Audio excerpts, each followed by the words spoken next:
Lancer une marque de vêtements à 17 ans, la structurer, la faire durer dans le temps, très peu d'entrepreneurs y seraient arrivés. Mais c'est le pari que Faïda Tribunali a relevé. Portée par sa communauté qu'il a vu évoluer, grandir entre business, mariage et maternité, elle nous partage les leçons de son parcours, celles qu'on ne voit pas sur les réseaux sociaux, mais qui font toute la différence. Bonjour Faïda, Hello, Morel. ça va? Ça va bien et toi-même? Ça va, ça va. Je te laisse te présenter. Alors, je suis Faïda Tribunali, dois-je regarder par là? Ok, je suis Faïda Tribunali, je suis maman, épouse et entrepreneur dans le secteur de la mode et du cosmétique. Voilà. Ok. Ben, tu nous racontes Dis-moi. comment ça a commencé. Alors, déjà, moi, j'appelle mes business mes bébés. Mhm, Mon premier bébé s'appelle 243 Designer. mhm, Ça a commencé, ouh là là, il y a hyper longtemps quand même. J'étais en train de sortir du Loupio, donc de ma dernière année des humanités. Et l'occasion s'est présentée qu'on avait des journées culturelles à l'école. Les années précédentes, mon frère était parti étudier au Canada. mhm. Et je disais, mais qu'est-ce que j'aimerais bien vendre des trucs la journée culturelle, me faire un peu d'argent. Voilà, c'était vraiment le but. Il m'a dit, ah, mais ici, je trouve qu'il y a plein de personnes qui achètent des trucs en pagne et tout, des vêtements, qui font venir du Congo, justement. Mhm. Et moi, j'aimerais bien que tu en fasses et que tu en envoies ici, tu vas se faire des sous. Mais en même temps, tu peux en faire aussi à l'école. Donc, j'ai fait des accessoires, des trucs comme ça en pagne avec quelques copines. On a fait une nuit blanche pour faire des bracelets en pagne.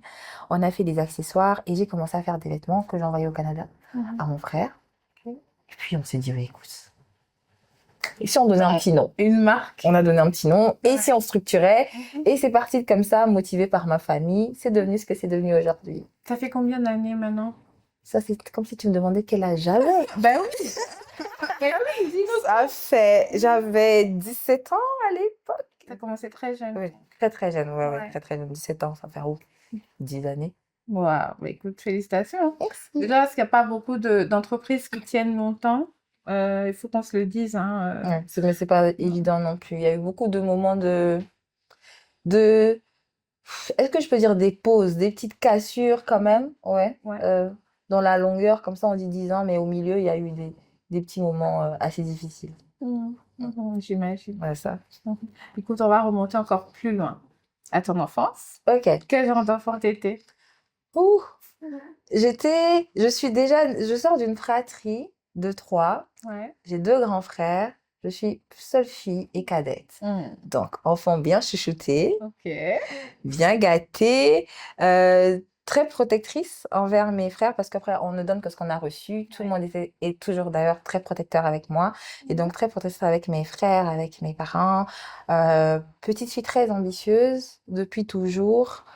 Très entreprenante parce que dans ma famille, on l'est quasiment tous. Donc j'ai baigné dans un secteur quand même où allez, nos parents ne nous ont pas imposé les choses à faire. Mon père est banquier et expert comptable. Ma mère est experte en assurance, mais ils nous ont jamais donné les voies à suivre. Il faut travailler dans un bureau, il faut faire métier, faire telle chose. Donc, on a toujours été assez libre de choisir nos carrières, les sports à l'école et tout. Ouais, on a toujours été très libre. Donc, ouais. Enfant très bien gâté, mais à qui on a laissé plusieurs voies possibles. D'accord. Et donc, tu crées ta marque, tu as 17 ans, Mm. tu viens de terminer l'école, et comment ça se passe à l'université? Alors, à la fac, j'arrive et déjà, je vais faire, comment ça s'appelle, l'économie, en phasé à l'UPC. Euh, je sors des études littéraires. Mm.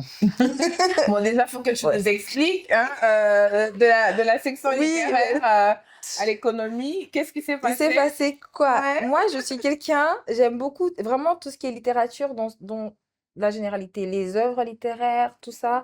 Euh, J'aime tout ce qui est très culture générale, ancré sur la littérature précisément. Donc, je crois que je me suis vraiment basée sur ça pour choisir mes études secondaires.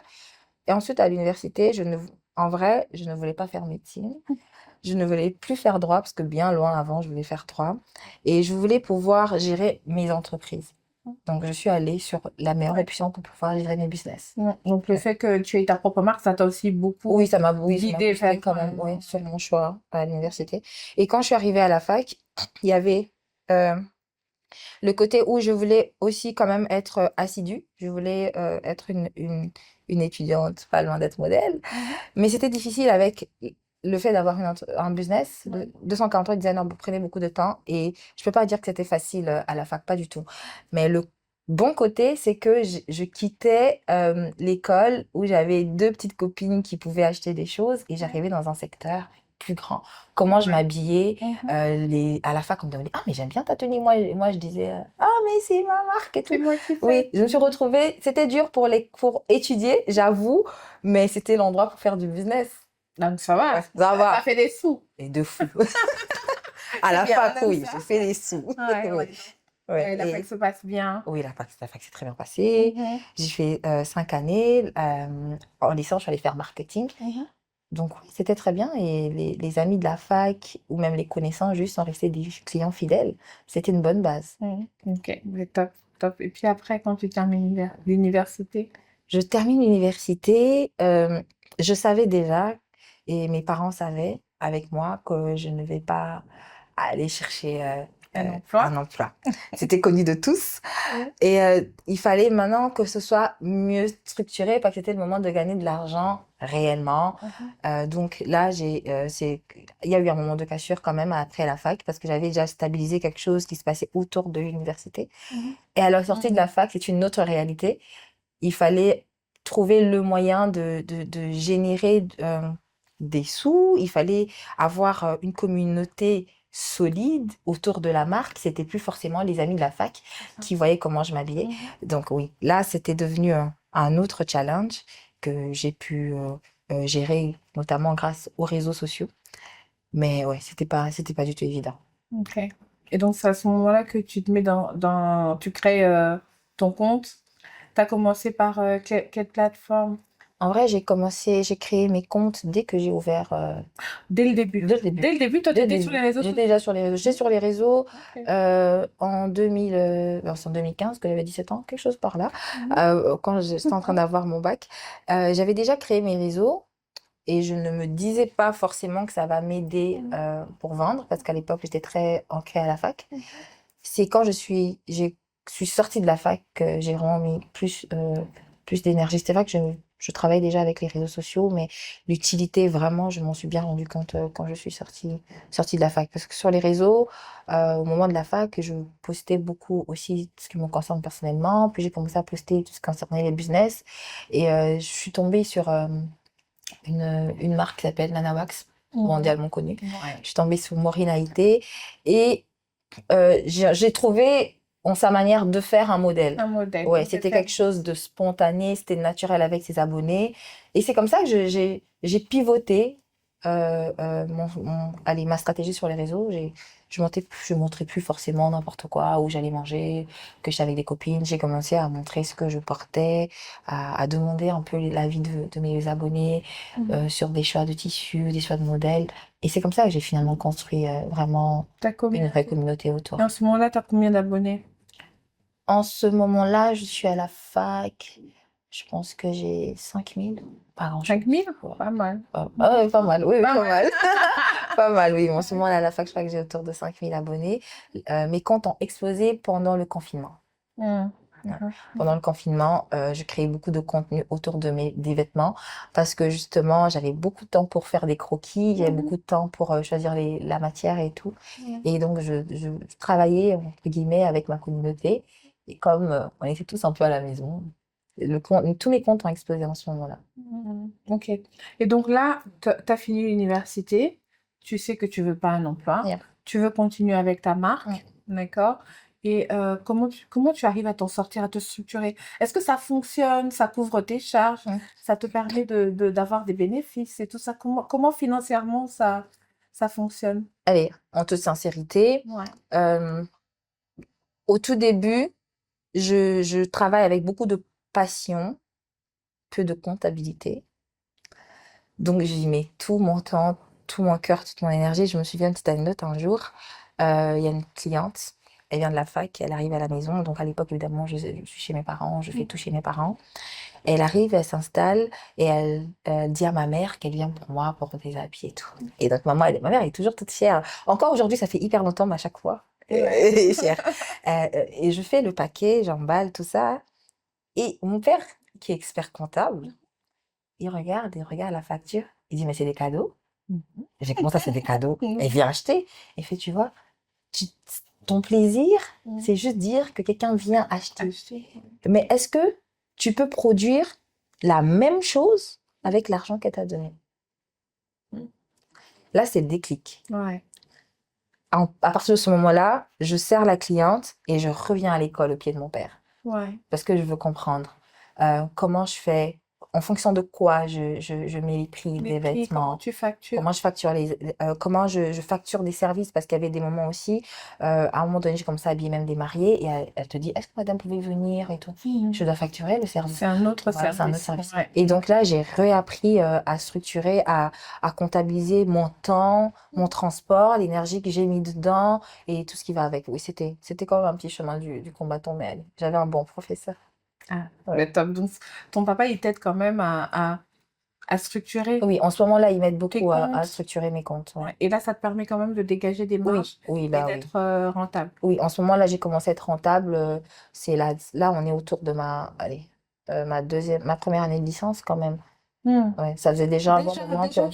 Ouais. En ce moment-là, tu es rentable. Oui, en ce moment-là, j'étais déjà bien rentable. Bien. Déjà bien. Quand j'ai commencé mon première année de licence, j'étais déjà bien rentable. C'est les années avant que c'était un peu, allez.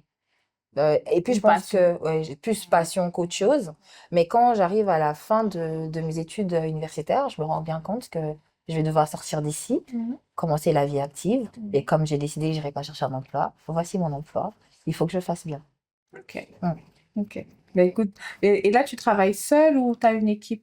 Comment ça Alors, se passe? avant d'en arriver là, j'ai pas forcément une équipe. J'ai le couturier de ma mère, le couturier de ma tante, tout ça. Je leur dis pas forcément que j'ai une marque. Ah, Ouais. Et donc, je viens faire des habits. Finalement, ça va bien me bêler. et belé, Et puis, c'est ouais. jamais ta taille. Ouais. Et qu'est-ce qui fait que 243 designers marche bien?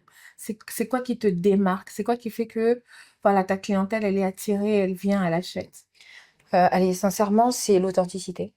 Ouais. Ouais. La marque est très authentique. Et d'ailleurs, comme elle a commencé avec moi, elle a commencé avec moi qui partage et tout ça, je pense que dès le début, les gens se sont très vite accrochés à la personnalité, accrochés au fait que c'est pas toutes les marques qui vont venir vous demander, allez, on veut faire la belle veste Madame Morel, on a du jaune, du rouge et du vert.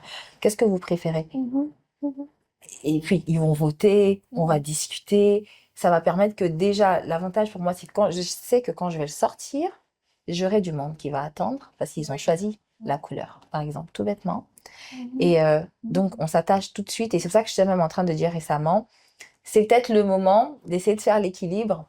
Parce que, comme je te disais au tout début, il y a eu des cassures parce qu'il y a des moments où, par exemple, je devais me marier. Ouais.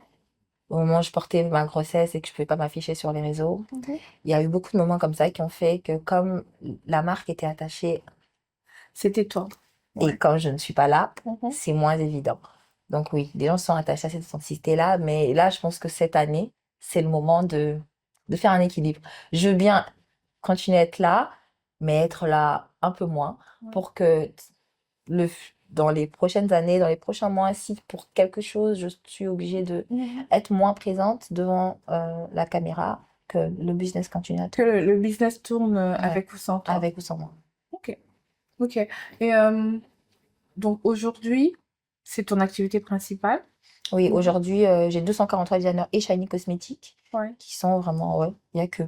Ouais, c'est ce que tu fais à 100%. Yes. Et donc pour 243 designers,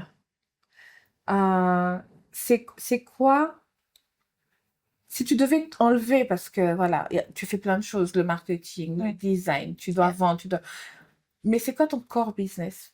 Tu vois ce que je veux dire? Parce que là, tu as sûrement des femmes qui se disent, oui, je voudrais bien créer une marque de vêtements et tout ça. Mais comment ça fonctionne? Au fait, ton focus, la vraie valeur de ton business, ça repose sur quoi? Allez, C'est comme tu dis, je fais le marketing, je fais même le service après-vente, je fais un tas de choses. Ouais. Mais je pense que le truc, c'est le design. Vraiment, ça repose au cœur du vêtement. Je m'explique. C'est que aujourd'hui, je peux avoir quelqu'un, et d'ailleurs, en train de structurer une équipe pour ce genre de choses, vu que je veux me détacher un peu, détacher, c'est trop dire, mais voilà. Euh, Avoir quelqu'un qui va faire du marketing, qui va très bien faire, quelqu'un qui va gérer la com, quelqu'un qui va gérer service de vente et tout. Mais de la marque, Ouais. c'est le vêtement. L'âme de la marque, c'est comment créer des designs adaptés à notre climat, aux femmes ou qui sont autour de nous. Parce que d'ailleurs, le slogan de la marque, c'est votre habilleur. Ce qu'on veut, c'est pouvoir être au cœur de votre garde-robe, vous habiller pour absolument toutes les occasions et surtout pour tous les jours. Ok. Donc, le truc, c'est de se concentrer sur les vêtements, la matière qui convient, les coupes qui conviennent pour les femmes autour de nous, les femmes qui vivent dans notre pays et à l'étranger, mais faire une bonne balance pour que les vêtements soient adaptés à tout le monde. Ça, c'est vraiment le Encore côté business. design, c'est ça. Ok. Et qu'est-ce qui a été la plus grosse erreur que tu as faite? Jusque-là, ta plus grosse erreur. Hmm, allez, pendant un long moment, j'avais beaucoup de mal à déléguer. Aujourd'hui encore, je me bats, j'y arrive quand même. J'avais beaucoup de mal à déléguer, ce qui faisait que je peux pas être à plusieurs endroits en même temps. Donc, comme j'avais du mal à déléguer, j'avais du mal à finir les tâches que j'avais, voilà, programmées. J'avais du mal à honorer tous les clients parce que je voulais être celle qui va choisir les tissus. Je voulais être celle qui va à l'atelier, celle qui va aller vers le client, celle qui va faire le croquis. Je voulais tout faire et ça, c'était une grosse erreur qui, en toute honnêteté, m'a beaucoup retardée. Je suis sûre que si j'avais commencé à déléguer beaucoup plus tôt, je pense que j'aurais fait mieux plus vite. Mhm. Mm. Mhm. Et donc, quel conseil tu donnerais à une entrepreneur dans qui a une marque de vêtements, quoi, mais pas seulement les vêtements, d'ailleurs, ça vaut pour, Ça vaut pour tout, ça vaut. oui. Ouais, la même stratégie. D'ailleurs, à peu près les mêmes lignes, les grandes lignes de stratégie que j'utilise pour 243 designers, j'utilise pour Shiny Cosmetics. Ouais. Ouais.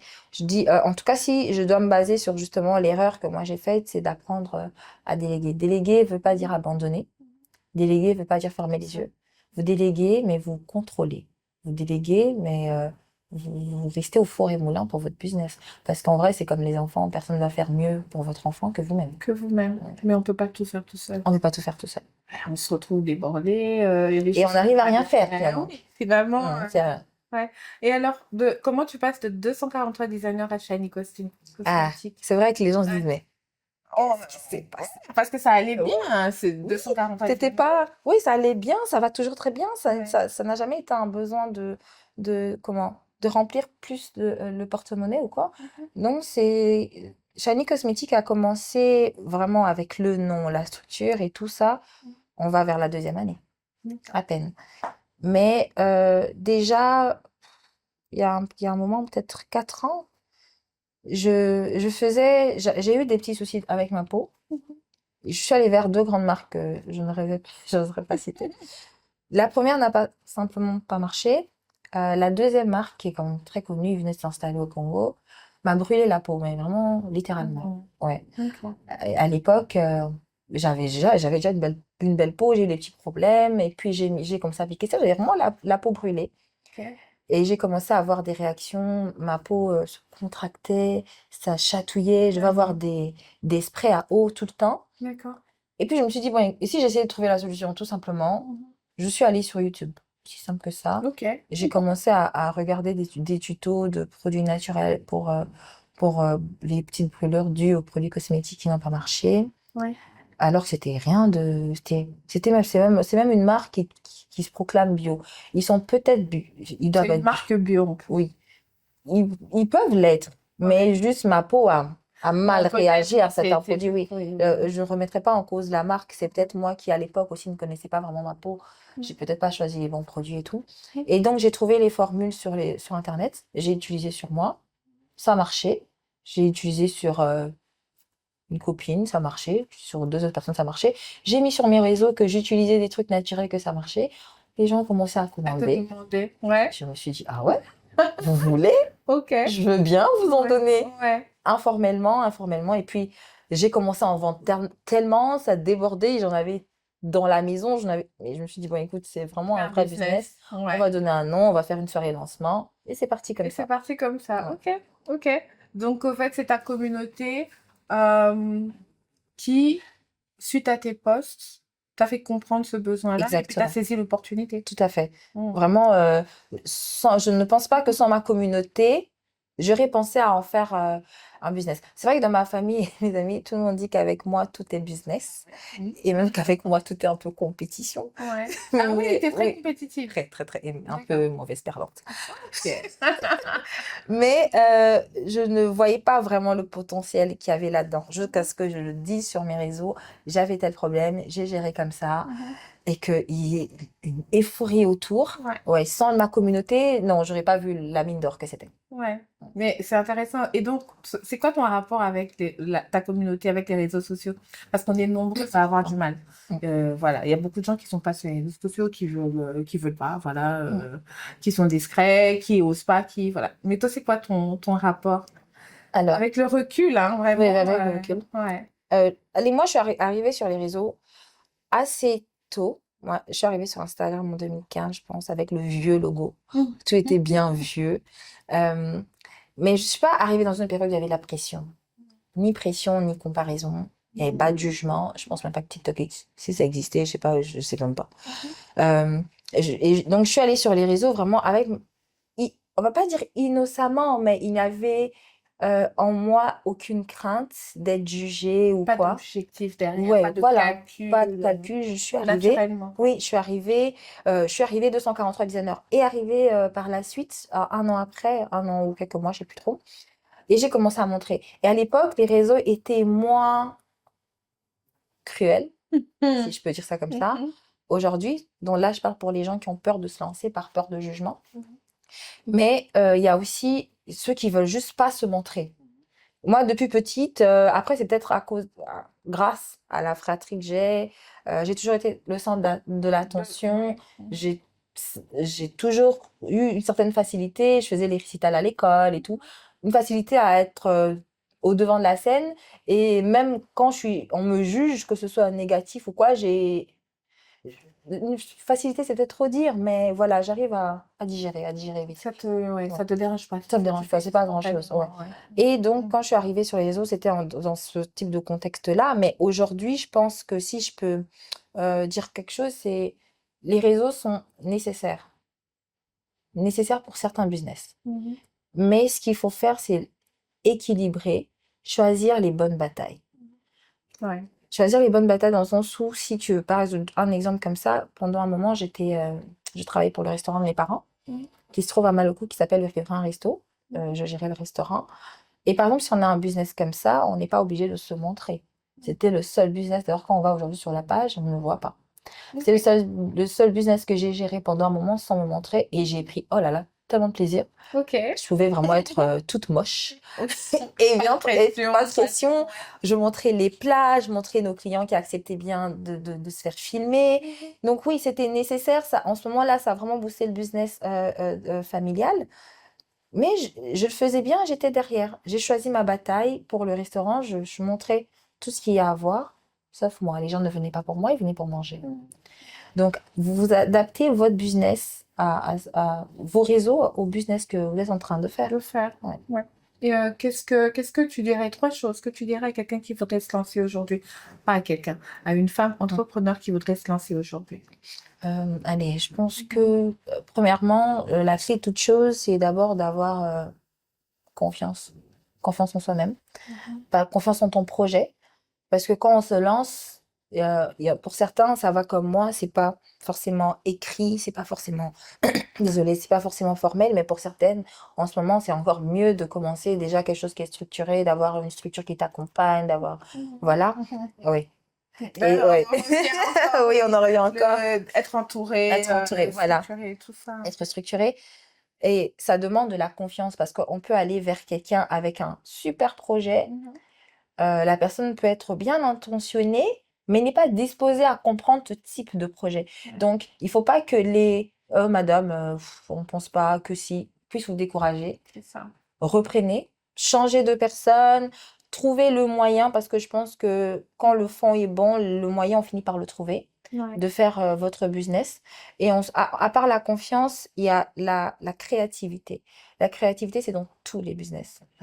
Euh, Aujourd'hui, encore à l'ère des réseaux sociaux, la copie est devenue naturelle. Ouais. Le fait de copier est de naturel. Moi, je dis, on s'inspire toujours de quelque chose. Il n'y a absolument rien de nouveau sous le soleil. Il n'y a rien que vous puissiez faire aujourd'hui qui vraiment, de 1 à 10, n'a existé nulle part. Authentique. Non, c'est pas Ouais. possible. Vous êtes forcément inspiré de quelqu'un. Donc, Ouais. vous inspirez de quelqu'un ou de quelque chose, c'est très bien. Inspirez-vous des meilleures personnes qui soient, mais mettez-y de la créativité. C'est ce qui fera que vous serez authentique. Ensuite, c'est ça va vraiment ensemble. Ensemble. Ouais. Faut être quelqu'un de patient, surtout lorsqu'on décide de déléguer, justement. Il faut beaucoup de patience. Moi, je crois que c'est mon plus gros défaut, Ouais. c'est l'impatience. Mais je crois que si quelqu'un a l'opportunité d'écouter ce que je dis, il faut pas être comme moi. Ouais. Il faut être patient. Parce que c'est comme je disais, ton business est ton enfant. Personne ne peut être aussi patient avec toi que ton enfant. J'ai un enfant de 2 ans, c'est l'âge de la patience. Je suis à l'école de la patience, Ouais. donc je sais vraiment de quoi je Que parle. c'est, ouais. Faut de la patience, tout le monde ne comprendra pas les choses aussi vite et aussi bien que toi parce que ta créativité vient de ta tête. De toi, ouais. Il faut que tu sortes, que tu transmettes et que les gens s'habituent à comprendre ce que tu veux transmettre à travers ton entreprise. Ok. Et c'est quoi les 3 plus grosses difficultés que tu as rencontrées, toi, depuis que tu as créé tes marques? Étant dans 2 secteurs quand même, allez, aux antipodes l'un de l'autre, il y a des difficultés qui sont distinctes, par exemple plutôt pour Shiny Cosmetics. Quand j'ai commencé, allez, il y a eu plein de petites difficultés, mais une vraiment, c'était qu'en ce moment-là, et encore aujourd'hui évidemment, les femmes cherchent beaucoup à se décaper la peau. À se décaper? Ouais. Et donc, quand on présente des produits qui sont naturels, on est sincère lorsque les produits sont naturels, ils sont efficaces, mais ils ont besoin de temps. Quand on applique un produit qui est naturel, c'est pas un truc qui va marcher en 2 jours. Il faut être régulier et laisser la peau respirer, les pores intégrer tous les produits qu'on met. Et là, on a des résultats. Le problème, c'était que tout le monde disait, est-ce que, non, comme à Pembe, on me D'accord. disait, est-ce que non, comme à Pembe quoi, ayo? Sauf que moi, je suis née toute jaune. C'est ça. Voilà. C'est ça, Et c'est ça. à chaque fois, il faut expliquer que on veut que vous ayez une belle peau, mais surtout une peau en bonne santé. C'est ça. Il ne s'agit pas ici d'éclaircir. Et ça, vraiment, ça peut paraître anodin, Ouais. mais c'était un vrai problème. Alors, j'ai commencé à créer des ateliers. Oui. Ouais, atelier qui s'appelle Atelier Skincare by Shiny Cosmetics, pour rencontrer le plus de clientes possible, qui vont être, elles, à leur tour, des ambassadrices, Et pour expliquer. expliquer les bienfaits des produits naturels et expliquer surtout que c'est vraiment néfaste de se décaper la peau. Ensuite, pour 243 designers, il y a eu le premier souci. Allez, actuellement, ça a été vraiment résolu avec les années. C'était que les gens, ils estimaient que puisque c'est en pagne, à l'époque, je ne faisais que 100% pagne. Aujourd'hui, on a diversifié les matières. Mais les gens estimaient, puisque c'est en pagne, ça ne peut pas coûter. C'est Ça va rien, pas ça. coûter cher. Ce que tu fais, le couturier de ma mère, il peut le faire. Ouais. Voilà, les gens ne voient pas le temps. Ils ne voyaient pas le temps qu'on mettait à choisir les matières, à faire les designs, les croquis, tout ce qui va avec. Ils ne voyaient pas forcément. Ils disaient, ce que tu fais, le couturier au coin peut le faire. Et donc, ça a été un vrai combat de montrer, de convaincre. Il fallait donc à moi de faire un travail excellent. Les finitions devaient être parfaites, mieux que le couturier du coin. Il fallait que les coupes et le design soient plus modernes que ceux du couturier du C'est coin ça. pour pouvoir se démarquer. Je veux offrir une expérience. Ouais, L'expérience. je veux, au-delà du vêtement, au-delà de vous embellir, offrir une expérience derrière. Et toi qui es très sur les réseaux sociaux, tout le monde te connaît, voilà. En vrai, qu'est-ce que tu ne montres pas? Qu'est-ce que tu ne dis pas? On veut savoir. Qu'est-ce que je ne montre pas? Il y a... Allez, quand je suis par exemple sur un nouveau projet, en vrai, je ne montre pas. Je ne montre absolument pas. Je veux juste que si c'est un projet, parce qu'évidemment, il y a des choses en aparté que je fais qui ne sont pas du tout liées aux réseaux sociaux. Donc, quand ce sont des choses qui ne sont pas du tout liées aux réseaux sociaux, évidemment, je ne les poste pas. Mais quand ce sont des choses qui, après, devront être sur les réseaux, je prends mon temps, je n'affiche pas et je les sors sur le réseau quand, Quand c'est quand prêt. c'est prêt. Ouais. Et autre chose que je ne montre absolument pas, c'est ma vie de famille. Mhm. Ma vie de famille, mais mon mari, mon enfant, mes parents, ma belle famille, tout ça. Les gens vraiment bien. Non, je montre. Tu gardes Oui, je garde, oui, ton oui, intimité, il faut ça. bien. C'est, oui, Ouais. il faut bien. Parce que, allez, dites-vous que depuis 17 ans, je fais que travailler. Depuis 17 ans, j'étais même mineure, j'étais déjà sur les réseaux. Mhm. Tout est arrivé, tout le monde a tout vu. Je me suis fiancée, ils ont vu, je me suis mariée, ils ont vu. Ouais. Donc, tout ce que je peux garder pour moi, je le garde. Et pas que, je le garde vraiment précieusement. Et comment ça se passe ton expérience justement vis-à-vis de toute cette visibilité-là, cette notoriété-là Mm. depuis très jeune? Ouais. Comment ça s'est passé pour toi? Comment tu as vécu ça? Est-ce que tu as eu des incidents par rapport à ça? Quand tu vois les gens dans la rue, comment ça se passe? Ouf, alors, ça a commencé très tôt et ça a commencé dans un secteur comme l'université où en fait tout le monde est connecté et tout le monde te connaît au même moment.